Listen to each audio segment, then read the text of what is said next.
activities and their claims that Jesus is still alive.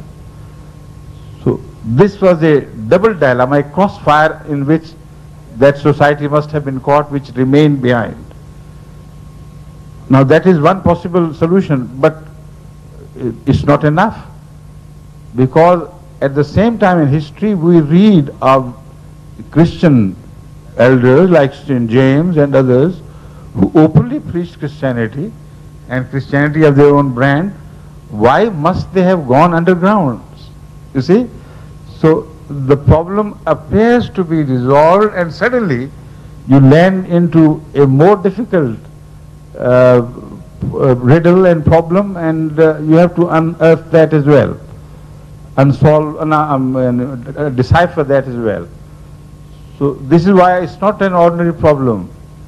I can't give you my opinion until many Ahmadis work on these possibilities and come out with some solid evidence in favor of the truth, whatever it is.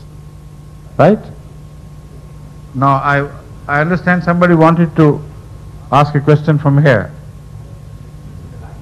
You've come, I see. Please. Please, after this question. Assalamu alaikum wa rahmatullah. Ismail, I talked with you earlier. My friend gave me a book and I read it at work like probably 4 weeks ago, and it was an interpretation of dreams by an Ahmadiyyat author. Yes. And I want to know, how symbolic are the dreams, and do you have to be a prophet to interpret the dreams? First, the second, last bit I couldn't follow properly. You have to be a prophet. Oh no, certainly not. No.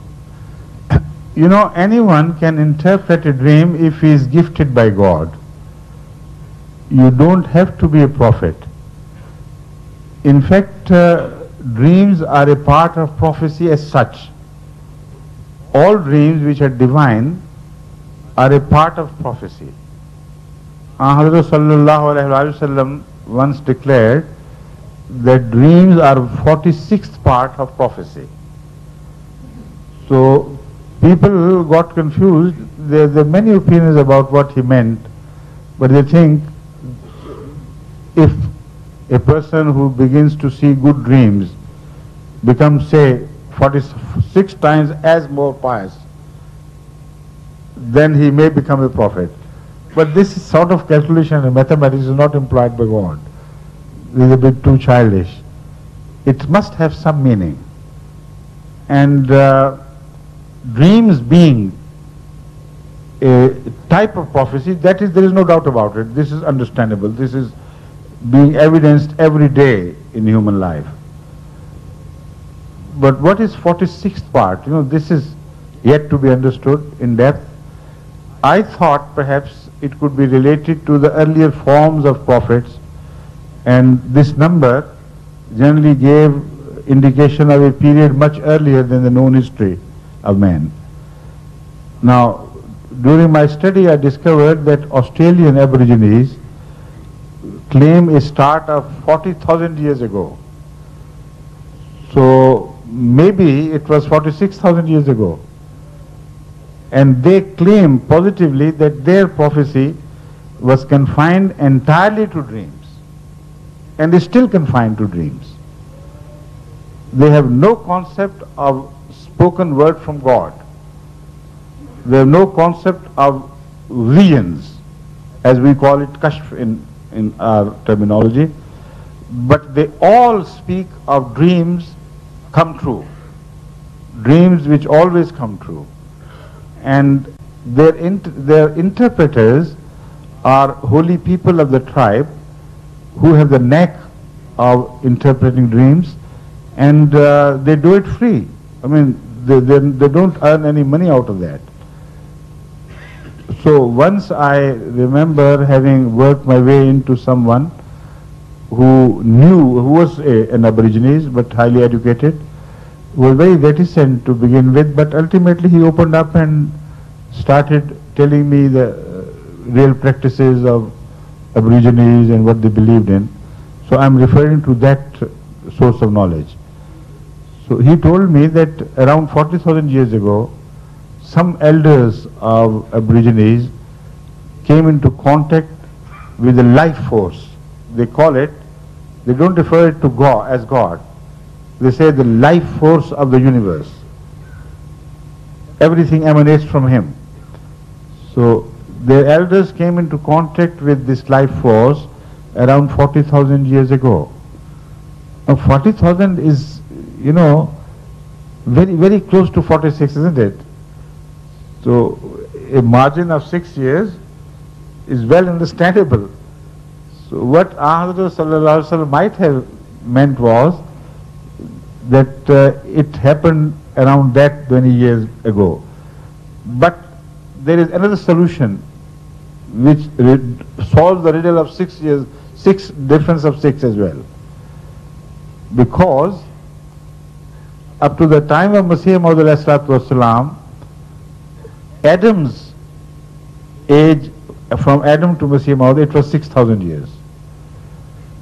So maybe it was before Adam, 40,000 years before Adam, that they were talking about, and it works out to be around 46,000 years of living in a religion of dreams. So there are interesting possibilities, but you can't say with with surety and with exact knowledge what it meant. But we know dreams are true, many a dream are true, and they are fulfilled according to the correct interpretations. Sometimes they come true so visibly, so obviously, that you don't have to go to an interpreter. But many times you need the help of interpreters because they don't know how to decipher them. Because I know this from my personal experience. Many Ahmadis from all over the world keep writing to me dreams, and most often the dreams are the product of their own minds. I can see that. You know, every Ahmadi wants me to go back to Pakistan. So right for the last 11 years or so, they keep telling me they have seen me in dream my going back to Pakistan, and people are, celebrating this and that. No, I am not that naive to understand that this is the message delivered by God. I know the signs are different. And I know I would be the right person to be told if there was any, urgency about my return. So I do understand, but there are some dreams which completely baffle the one who sees those dreams. They're surprised, but at the same time they're convinced that it must have a message. Now sometimes the message is connected with some verses of the Holy Quran, of which they have no knowledge. And when you connect them, then it's so clearly readable that nobody can deny that this is the right interpretation. So somebody else sees the dream, it is meant for somebody else to understand, and it is applicable not to the person who sees but to some other person or community. So sometimes people write to me and ask for interpretation. I said, the interpretation doesn't belong to you. It's only the dream which belongs to you. It has become the Jamaat property, and I have given a note on this and recorded the dream with that interpretation. And the interesting thing is that when it comes true, and you go through the record and write the notes written that this seems to be the interpretation, and it comes to exactly as it was visualized. So it's a very complex affair and very interesting affair. Hazrat Rasul Kareem Sallallahu Alaihi Wasallam once said that about a believer, a mu'min, that either he sees dreams or someone else is shown a dream for him. So that is why I said the dream could be his property but not the message.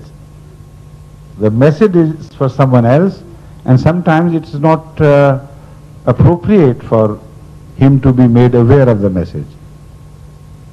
Right? Thank you. Next Next, please. Yes, just a moment, please. After.